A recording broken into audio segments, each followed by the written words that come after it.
Bonjour, je vous propose une méthode qui vient optimiser le temps de calcul de l'intégrale d'une fraction de fonction trigonométrique linéaire, c'est-à-dire sous la forme a cosinus x plus b sinus x plus c. Pour expliquer la méthode, on va calculer l'intégrale I1 citée en bas. La première étape consiste en fait à exprimer le numérateur n en fonction du dénominateur d et de sa dérivée d'. Dans notre cas, d égale à moins 3 cosinus x plus sinus x moins 5, c'est-à-dire d' égale à cos x plus 3 sinus x. Le numérateur n égale à cosinus x plus 2 sinus x plus 3. Donc ici, on va exprimer en fonction de d et d', c'est-à-dire on va mettre n sous la forme ad plus bd' plus une constante c. Pour chercher les valeurs de a, b et c, il suffit de faire une identification. Donc si je fais l'identification en termes de cosinus, je vais avoir l'équation moins 3a plus b égale à 1. Si je fais l'identification en sinus, je vais avoir l'équation a plus 3b égale à 2. Pour résoudre un tel système, je vous propose la méthode suivante qui consiste à écrire les vecteurs moins 3, 1 et moins 1 et 1, 3, moins 2. Donc les voilà.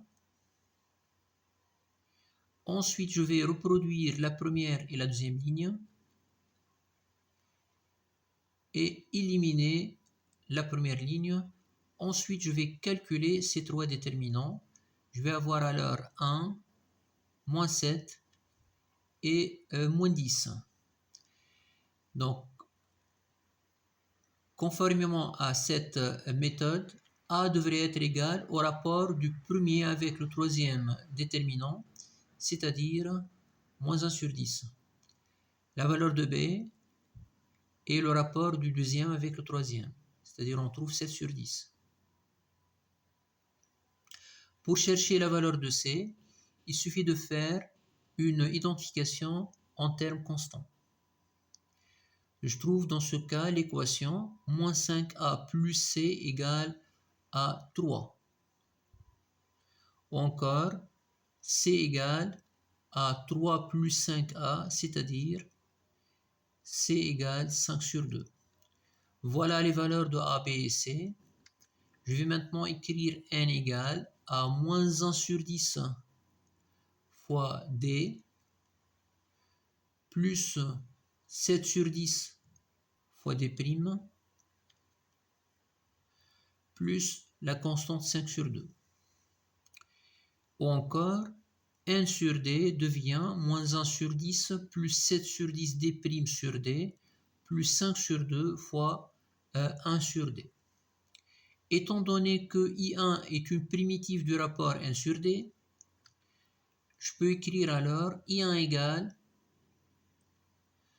moins 1 sur 10 fois x plus 7 sur 10 primitive de D' sur D, c'est-à-dire 7 sur 10 fois ln de D, plus 5 sur 2 fois l'intégrale de 1 sur D, c'est-à-dire l'intégrale de dx sur moins 3 cos x plus sinus x moins 5.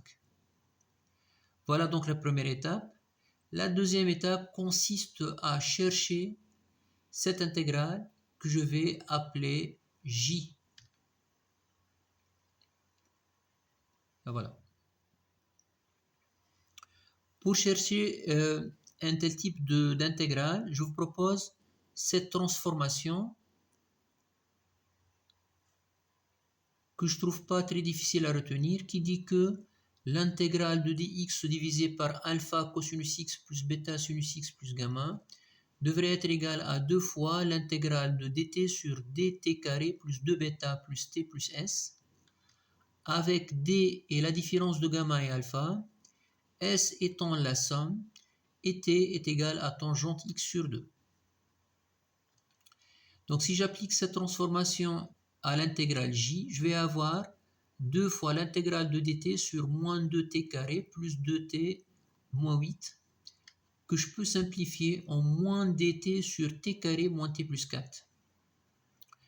Je vous rappelle à ce niveau que si p de t est un trinôme et que son discriminant delta p est strictement inférieur à 0, alors l'intégrale de dt sur p de t est égale à 2 sur racine de valeur absolue de delta p fois arc tangent de p' sur racine de valeur absolue de delta p. Donc, dans notre cas,